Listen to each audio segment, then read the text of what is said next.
viewers, my name is JC. Kumusta kayo? In today's video, I will be teaching you how to use the Tagalog I-verbs.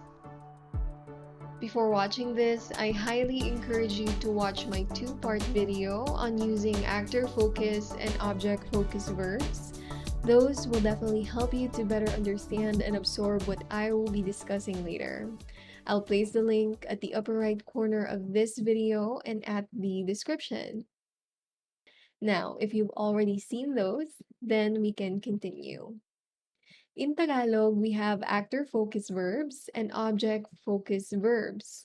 And as I have mentioned before, I-verbs are object-focused verbs. Therefore, when using an I-verb, the subject in the Tagalog sentence is the receiver of the action. Bibigyan ko kayo ng mga halimbawa. Let us use the I-verb ibalik. Now, when using I-verbs, you have to remember that there has to be a specific object that is receiving the action. In this case, ibalik is to return. So there has to be a specific something that is being returned. Halimbawa, ibabalik ko ang libro mo. I will return your book. So in this sentence, what is that specific something that is being returned? Ang libro mo, your book. Isa pang halimbawa, ibinalik niya ang wallet o pitaka sa may-ari. He or she returned the wallet to its owner. Again, there is a specific object that is receiving the action, ang wallet. And since I-verbs are object-focused verbs, the subject in the Tagalog sentence is the receiver of the action, which is ang libro mo and ang wallet. How did we indicate that it is the subject? We use subject markers. In our examples, we use the subject marker ang. For you to understand this better, let us use the actor-focused form of ibalik, which is bumalik. This one is a verb and an actor-focused verb.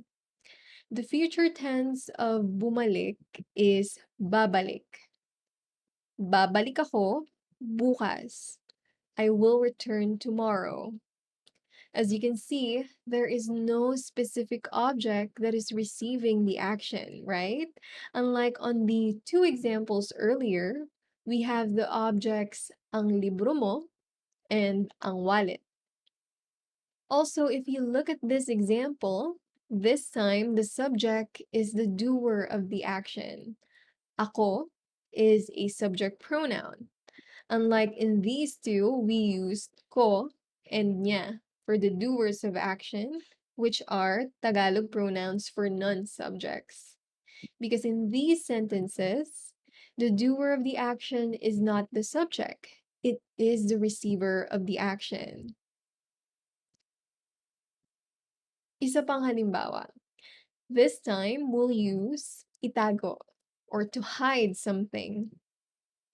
Itinago ko ang regalo. I hid the present. Again, we have a specific object receiving the action. What is being hidden? The present, ang regalo. Next example, itinatago niya ang peklat niya. What is being hidden? Ang peklat niya, his car.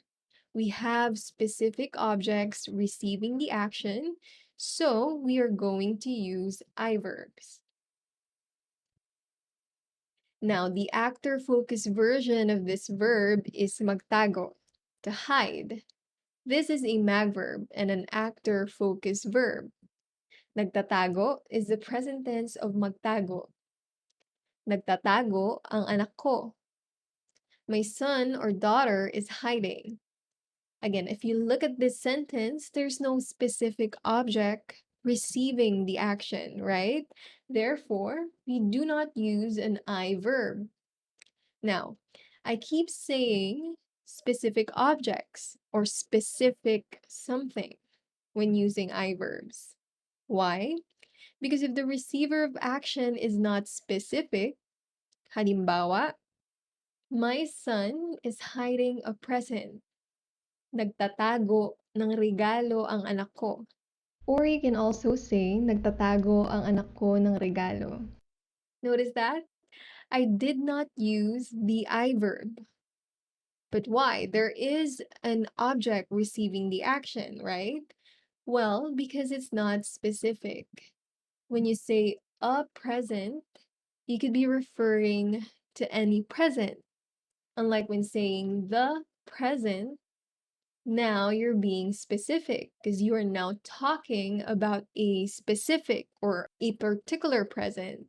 So you're being specific when you're using the before the object or showing possession or ownership, just like this one, or using demonstratives like ito, iyan, and iyon, or in English, this, that, these, and those. Because you're being particular when you're using demonstratives. So when you're being specific, you should use object-focused verbs like I-verbs. Okay, just a few more examples. Let us use isara. Isara is to close something. Halimbawa, isinara ni Joanna ang pinto. Joanna closed the door. Isasara ko ang mga bintana. I will close the windows. Now, let's use the actor-focused form of this verb. There's two of them. Sumara, the verb, and magsara, the mag verb. They mean the same thing, which is to close. It's just that magsara is usually used for establishments. Halimbawa, the store will now close, or the store is about to close. You use the mag verb. Magsasara na ang tindahan. Or the mall will now close. Magsasara na ang mall. But if it's just any object, you can just use sumara. So sumara is also the past tense of sumara. Sumara ang pinto. The door closed. Okay, one last verb. Ilipat is to move an object to another place or to switch. Let's say you want to say, move your car or move your car somewhere else.